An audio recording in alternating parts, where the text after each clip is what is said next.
Notes taken down in Madras, 1892 to 93. The three essentials of Hinduism are belief in God, in the Vedas as revelation, in the doctrine of karma, and transmigration. If one studies the Vedas between the lines, one sees a religion of harmony.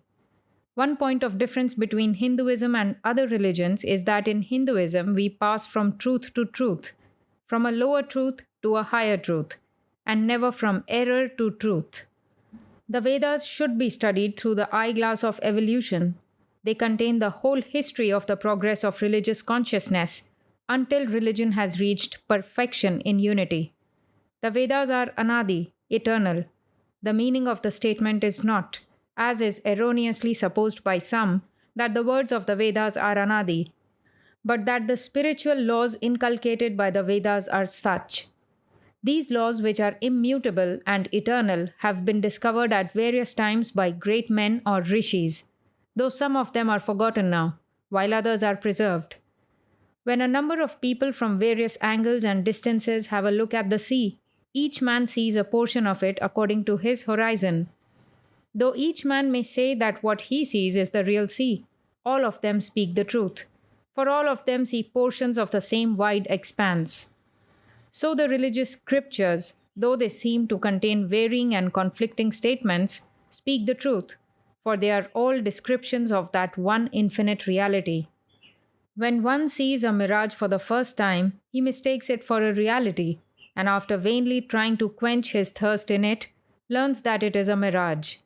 But whenever he sees such a phenomenon in future, in spite of the apparent reality, the idea that he sees a mirage always presents itself to him. So is the world of Maya to a Jivan Mukta, the liberated in life. Some of the Vedic secrets were known to certain families only, as certain powers naturally exist in some families. With the extinction of these families, those secrets have died away.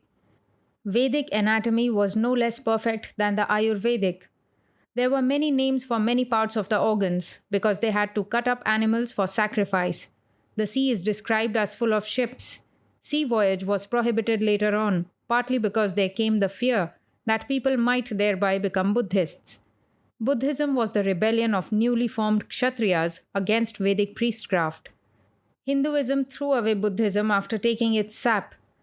The attempt of all the southern acharyas was to effect a reconciliation between the two. Shankaracharya's teaching shows the influence of Buddhism. His disciples perverted his teaching and carried it to such an extreme point that some of the later reformers were right in calling the Acharya's followers crypto-Buddhists. What is Spencer's unknowable? It is our Maya. Western philosophers are afraid of the unknowable, but our philosophers have taken a big jump into the unknown, and they have conquered. Western philosophers are like vultures soaring high in the sky, but all the while with their eye fixed on the carrion beneath. They cannot cross the unknown, and they therefore turn back and worship the almighty dollar.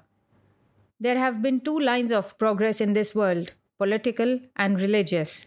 In the former, the Greeks are everything, the modern political institutions being only the development of the Grecian. In the latter, the Hindus are everything. My religion is one of which Christianity is an offshoot and Buddhism a rebel child. Chemistry ceases to improve when one element is found from which all others are deducible. Physics ceases to progress when one force is found of which all others are manifestations. So religion ceases to progress when unity is reached, which is the case with Hinduism. There is no new religious idea preached anywhere which is not found in the Vedas. In everything, there are two kinds of development, analytical and synthetical. In the former, the Hindus excel other nations. In the latter, they are nil. The Hindus have cultivated the power of analysis and abstraction. No nation has yet produced a grammar like that of Panini. Ramanuja's important work is the conversion of Jains and Buddhists to Hinduism. He is a great advocate of image worship. He introduced love and faith as potent means of salvation. Even in the Bhagavata, 24 avatars are mentioned corresponding to the 24 Tirthankaras of the Jains, the name of Rishibhadeva being common to both. The practice of yoga gives the power of abstraction. The superiority of a siddha over others consists in his being able to separate attributes from objects and think of them independently, giving them objective reality. The opposite extremes always meet and resemble each other. The greatest self forgotten devotee, whose mind is absorbed in the contemplation of the infinite Brahman, and the most debased, drunken maniac present the same externals. At times, we are surprised with the analogical transition from one to the other. Extremely nervous men succeed as religious men. They become fervent over whatever they take into their head. All are mad in this world. Some are mad after gold, others after women, and some are after God. If drowning is to be the fate of man, it is better to be drowned in an ocean of milk than in a pool of dung. A devotee replied who was charged with madness. The God of infinite love and the object of love, sublime and infinite, are painted blue. Krishna is painted blue, so also Solomon's God of love. It is a natural law that anything sublime and infinite is associated with blue color. Take a handful of water, it is absolutely colorless. But look at the deep, wide ocean, it is as blue as anything. Examine the space near you, it is colorless. But look at the infinite expanse of the sky, it is blue. That the Hindus, absorbed in the ideal, lacked in realistic observation is evident from this. Take painting and sculpture. What do you see in the Hindu paintings? All sorts of grotesque and unnatural figures. What do you see in a Hindu temple? A Chaturbhanga, Narayana, or some such thing. But take into consideration any Italian picture or Grecian statue. What a study of nature you find in them. A gentleman for 20 years sat burning a candle in his hand in order to paint a lady carrying a candle in her hand. The Hindus progressed in the subjective sciences. There are as many different conducts taught in the Vedas as there are differences in human nature. What is taught to an adult cannot be taught to a child. A guru should be a doctor of men. He should understand the nature of his disciple and teach him the method which suits him best. There are infinite ways of practicing yoga. Certain methods have produced successful results with certain men. But two are of general importance with all. 1. Reaching the reality by negativing every known experience. 2. Thinking that you are everything, the whole universe. The second method, though it leads to the goal sooner than the first, is not the safest one. It is generally attended with great dangers which may lead a man astray and deter him from obtaining his aim. There is this difference between the love taught by Christianity and that taught by Hinduism. Christianity teaches us to love our neighbors as we should wish them to love us. Hinduism asks us to love them as ourselves, in fact, to see ourselves in them. A mongoose is generally kept in a glass case with a long chain attached to it, so that it may go about freely. When it scents danger as it wanders about, with one jump it goes into the glass case. So is a yogi in this world. The whole universe is one chain of existence, of which matter forms one pole and God the other. The doctrine of Vishishtadvaitism may be explained by some such ideas. The Vedas are full of passages which prove the existence of a personal God. The rishis, who through long devotion saw God, had a peep into the unknown and threw their challenge to the world. It is only presumptuous men who have not walked in the path described by the rishis and who have not followed their teachings that criticize them and oppose them. No man has yet come forward who would dare to say that he has properly followed their directions and has not seen anything, and that these men are liars. There are men who have been under trial at various times and have felt that they have not been forsaken by God. The world is such that if faith in God does not offer us any consolation, it is better to commit suicide. A pious missionary went out on business. All of a sudden, his 3 sons died of cholera. His wife covered the 3 dead bodies of her beloved children with a sheet and was awaiting her husband at the gate. When he returned, she detained him at the gate and put him the question, "My dear husband, someone entrusts something to you and in your absence suddenly takes it back. Will you feel sorry?" He replied, "Certainly I would not." Then she took him in, removed the sheet and showed the 3 corpses. He bore this calmly and buried the bodies. Such is the strength of mind of those who hold firm faith in the existence of an all merciful God who disposes of everything in the universe. The absolute can never be thought of. We can have no idea of a thing unless it is finite. God the infinite can only be conceived and worshipped as the finite. John the Baptist was an SN, a sect of Buddhists. The Christian cross is nothing but the Shivalinga converted into a cross. Remnants of Buddhist worship are still to be found among the relics of ancient Rome. In South India, some of the ragas, tunes, are sung and remembered as independent ragas, whereas they are derivations of the six primary ones. In their music, there is very little of murchana or oscillation touches of sound. Even the use of the perfect instrument of music is rare. The veena of the South is not the real veena. We have no martial music, no martial poetry either. Bhavabhuti is a little martial. Christ was a sannyasin, and his religion is essentially fit for sannyasins only. His teachings may be summed up as give up, nothing more, being fit for the favored few. Turn the other cheek also. Impossible, impracticable. The Westerners know it. It is meant for those who hunger and thirst after righteousness, who aim at perfection. Stand on your rights is the rule for the ordinary men. One set of moral rules cannot be preached to all, sadhus and householders. All sectarian religions take for granted that all men are equal. This is not warranted by science. There is more difference between minds than between bodies. One fundamental doctrine of Hinduism is that all men are different, there being unity in variety. Even for a drunkard, there are some mantras, even for a man going to a prostitute. Morality is a relative term. Is there anything like absolute morality in this world? The idea is a superstition. We have no right to judge every man in every age by the same standard. Every man in every age, in every country, is under peculiar circumstances. If the circumstances change, ideas also must change. Beef eating was once moral. The climate was cold, and the cereals were not much known. Meat was the chief food available. So, in that age and clime, beef was in a manner indispensable. But beef eating is held to be immoral now. The one thing unchangeable is God. Society is moving. Jagat, world, means that which is moving. God is achala, immovable.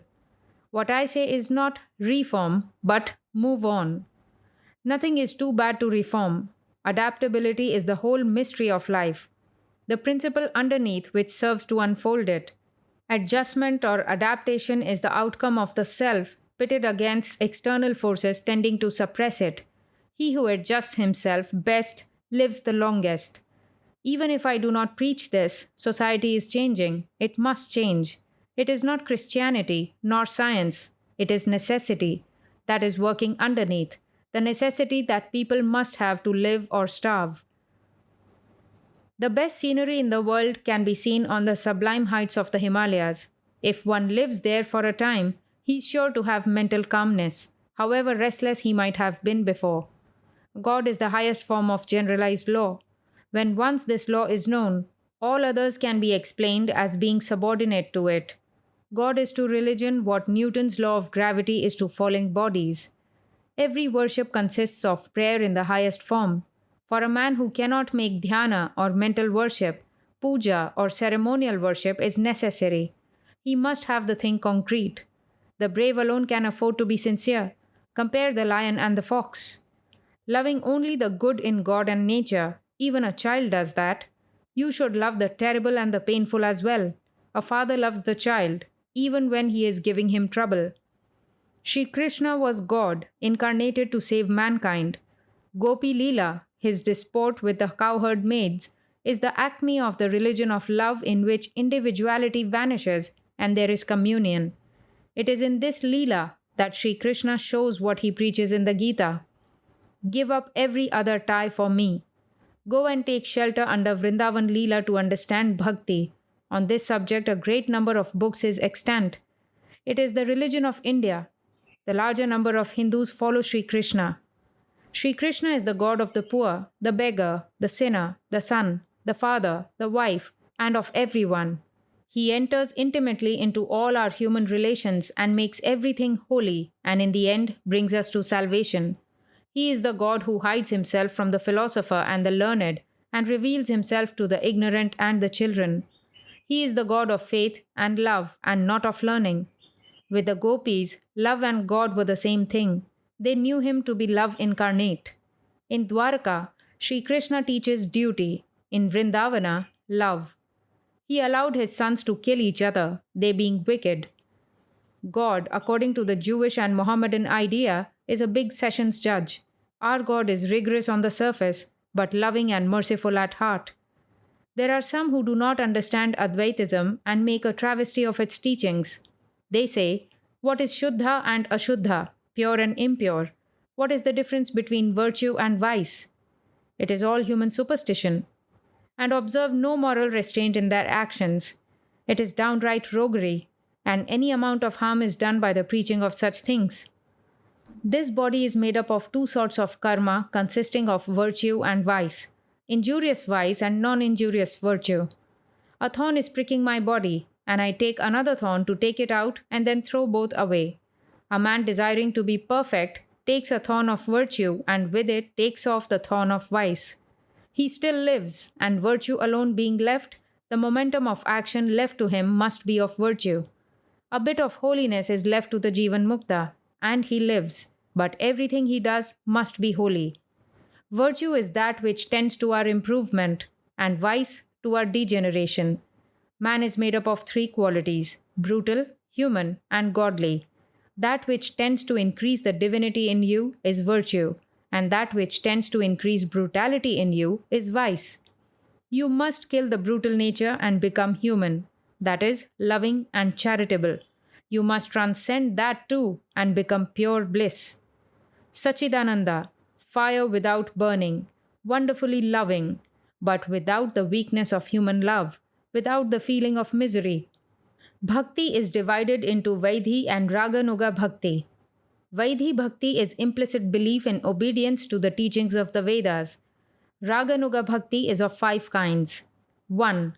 Shanta, as illustrated by the religion of Christ. 2. Dasya, as illustrated by that of Hanuman to Rama. 3. Sakhya, as illustrated by that of Arjuna to Sri Krishna. 4. Vatsalya, as illustrated by that of Vasudeva to Sri Krishna. 5. Madhura, that of the husband and wife, in the lives of Sri Krishna and Gopikas. Keshab Chandra Sen compared society to an ellipse. God is the central sun. Society is sometimes in the aphelion and sometimes in the perihelion. An avatara comes and takes it to the perihelion. Then it goes back again. Why should it be so? I cannot say. What necessity for an avatara? What necessity was there to create? Why did he not create us all perfect? It is Leela, sport, we do not know. Men can become Brahman, but not God. If anybody becomes God, show me his creation. Vishwamitra's creation is his own imagination. It should have obeyed Vishwamitra's law. If anybody becomes a creator, there would be an end of the world, on account of the conflict of laws. The balance is so nice that if you disturb the equilibrium of one atom, the whole world will come to an end. There were great men, so great that no number nor human arithmetic could state the difference between them and us. But compared with God, they were geometrical points. In comparison with the infinite, everything is nothing. Compared with God, what is Vishwamitra but a human moth? Patanjali is the father of the theory of evolution, spiritual and physical. Generally, the organism is weaker than the environment. It is struggling to adjust itself. Sometimes it over-adjusts itself. Then the whole body changes into another species. Nandi was a man whose holiness was so great that the human body could not contain it. So those molecules changed into a god body. The tremendous engine of competition will destroy everything. If you are to live at all, you must adjust yourself to the times. If we are to live at all, we must be a scientific nation. Intellectual power is the force. You must learn the power of organization of the Europeans. You must become educated and must educate your women. You must abolish child marriage. All these ideas are floating over society. You all know it, yet dare not act. Who is to bell the cat? In the fullness of time, a wonderful man will come. Then all the rats will be made bold. Whenever a great man comes, the circumstances are ready under his feet. He is the last straw to break the camel's back. He is the spark of the cannon. There is something in the talking. We are preparing for him. Was Krishna cunning? No, he was not cunning. He tried his best to prevent the war. It was Duryodhana who forced the war. But when once in the thing, you should not recede. That is the man of duty. Do not run away. It is cowardice. When in the thing, you must do it. You should not budge an inch. Of course, not for a wrong thing. This war was a righteous war. The devil comes in many guises, anger in the form of justice, passion in the form of duty. When it first comes, the man knows and then he forgets. Just as your pleader's conscience, at first they know it is all badmashi, roguery. Then it is duty to their clients. At last they get hardened. Yogis live on the banks of the Narmada, the best place for them, because the climate is very even. Bhaktas live in Vrindavana. Sepoys die soon. Nature is full of defect. The athletes die soon. The gentleman class are the strongest, while the poor are the hardiest. Fruit diet may agree with the costive man. Civilized man needs rest for intellectual work. For food, he has to take spices and condiments. The savage walks 40 or 50 miles a day. He relishes the blandest foods. Our fruits are all artificial, and the natural mango is a poor affair. Wheat also is artificial. Save the spiritual store in your body, observing continence. The rule for a householder about the expenditure of his income is 1/4 of the income for his family, 1/4 for charity, 1/4 to be saved, 1/4 for self. Unity in variety is the plan of creation, individuality in universality. Why deny the cause only? Deny the effect also. The cause must contain everything that is in the effect. Christ's public life extended only over 18 months, and for this he had silently been preparing himself for 32 years. Muhammad was 40 years old before he came out. It is true that the caste system becomes essential in the ordinary course of nature. Those that have aptitudes for a particular work form a class. But who is to settle the class of a particular individual? If a Brahmin thinks that he has a special aptitude for spiritual culture, why should he be afraid to meet a Shudra in an open field? Will a horse be afraid of running a race with a jade? Refer to the life of the author of Krishna Karnamrita, Vilva Mangala, a devotee who plugged his eyes out because he could not see God. His life illustrates the principle that even misdirected love leads in the end to love proper. Too early religious advancement of the Hindus and that superfineness in everything which made them cling to higher alternatives have reduced them to what they are. The Hindus have to learn a little bit of materialism from the West and teach them a little bit of spirituality. Educate your women first and leave them to themselves.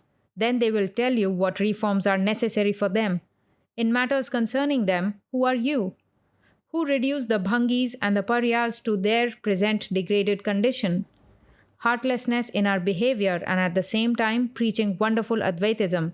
Is it not adding insult to injury? Form and formless are intertwined in this world. The formless can only be expressed in form, and form can only be thought with the formless.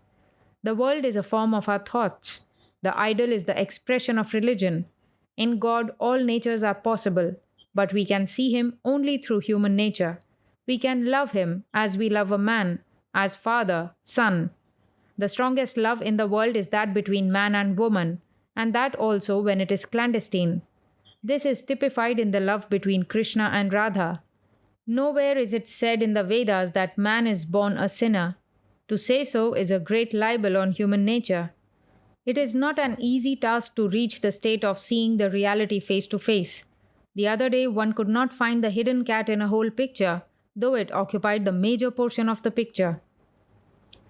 You cannot injure anybody and sit quietly. It is a wonderful machinery. You cannot escape God's vengeance.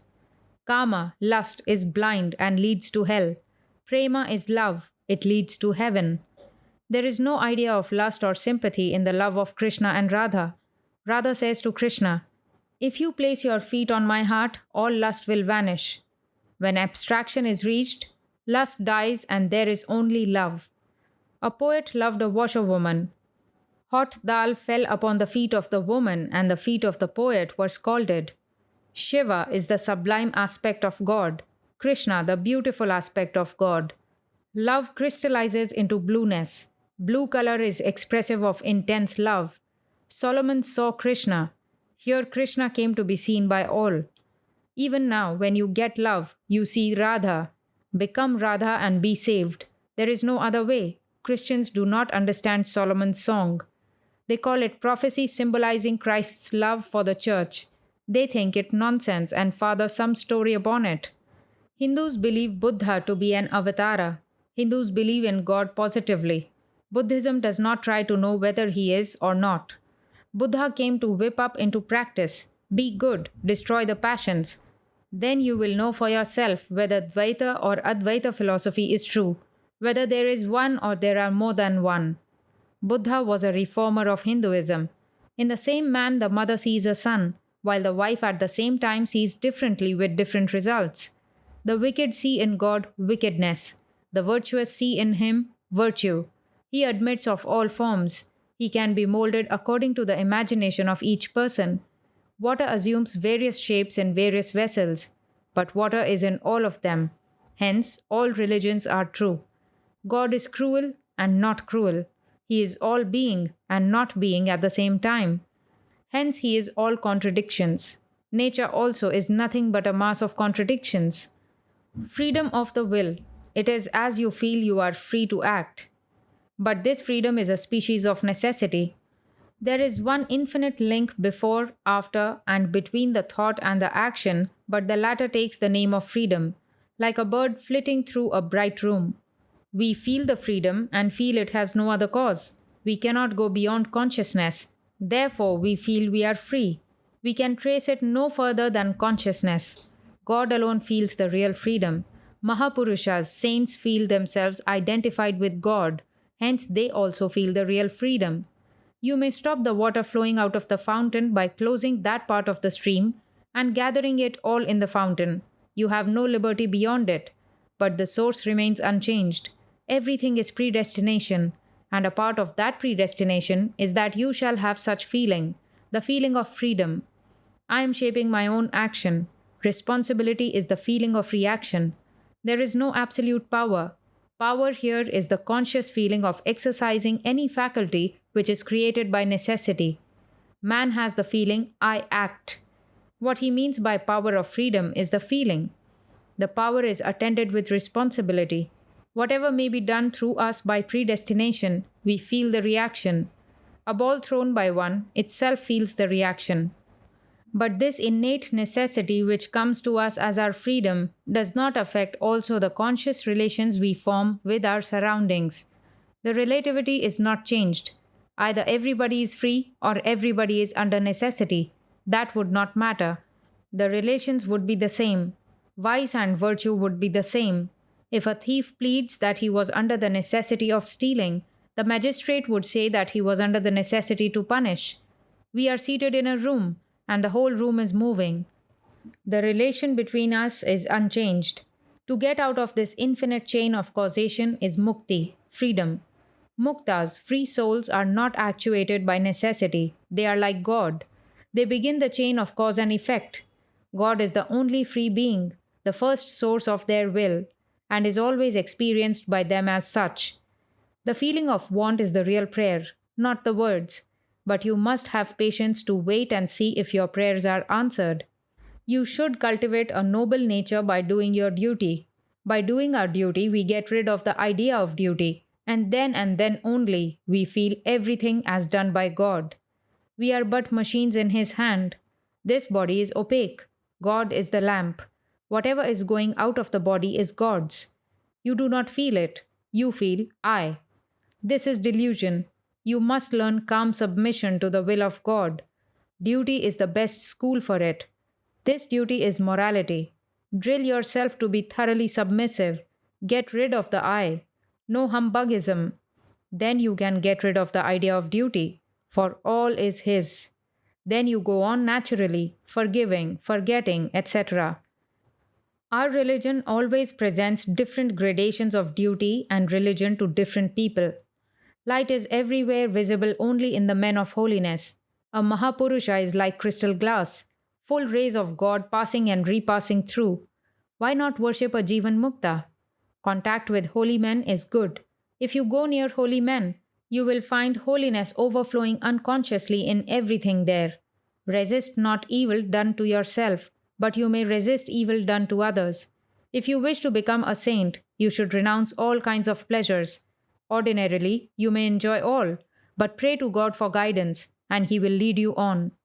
The universe fills only a small portion of the heart, which craves for something beyond and above the world. Selfishness is the devil incarnate in every man. Every bit of self, bit by bit, is devil. Take off self by one side and God enters by the other. When the self is got rid of, only God remains. Light and darkness cannot remain together. Forgetting the little I is a sign of healthy and pure mind. A healthy child forgets its body. Sita, to say that she was pure is a blasphemy. She was purity itself embodied, the most beautiful character that ever lived on earth. A bhakta should be like Sita before Rama. He might be thrown into all kinds of difficulties. Sita did not mind her sufferings. She centered herself in Rama. Buddhism proves nothing about the absolute entity. In a stream, the water is changing. We have no right to call the stream one. Buddhists deny the one and say it is many. We say it is one and deny the many. What they call karma is what we call the soul. According to Buddhism, man is a series of waves. Every wave dies, but somehow the first wave causes the second. That the second wave is identical with the first is illusion. To get rid of illusion, good karma is necessary. Buddhists do not postulate anything beyond the world. We say beyond the relative there is the absolute. Buddhism accepts that there is misery, and sufficient it is that we can get rid of this dukkha, misery. Whether we get sukha, happiness, or not, we do not know. Buddha preached not the soul preached by others. According to the Hindus, soul is an entity or substance, and God is absolute. Both agree in this, that they destroy the relative. But Buddhists do not give what is the effect of that destruction of the relative. Present day Hinduism and Buddhism were growths from the same branch. Buddhism degenerated, and Shankara lopped it off. Buddha is said to have denied the Vedas because there is so much himsa, killing, and other things. Every page of Buddhism is a fight with the Vedas, the ritualistic aspect, but he had no authority to do so. Buddha is expressly agnostic about God, but God is everywhere preached in our religion. The Vedas teach God, both personal and impersonal. God is everywhere preached in the Gita. Hinduism is nothing without God. The Vedas are nothing without Him. That is the only way to salvation. Sannyasins have to repeat the following several times. I, wishing for mukti, take refuge in God, who created the world, who breathed out the Vedas. Buddha, we may say now, ought to have understood the harmony of religions. He introduced sectarianism. Modern Hinduism, modern Jainism, and Buddhism branched off at the same time. For some period, each seemed to have wanted to outdo the others in grotesqueness and humbugism. We cannot imagine anything which is not God. He is all that we can imagine with our five senses, and more.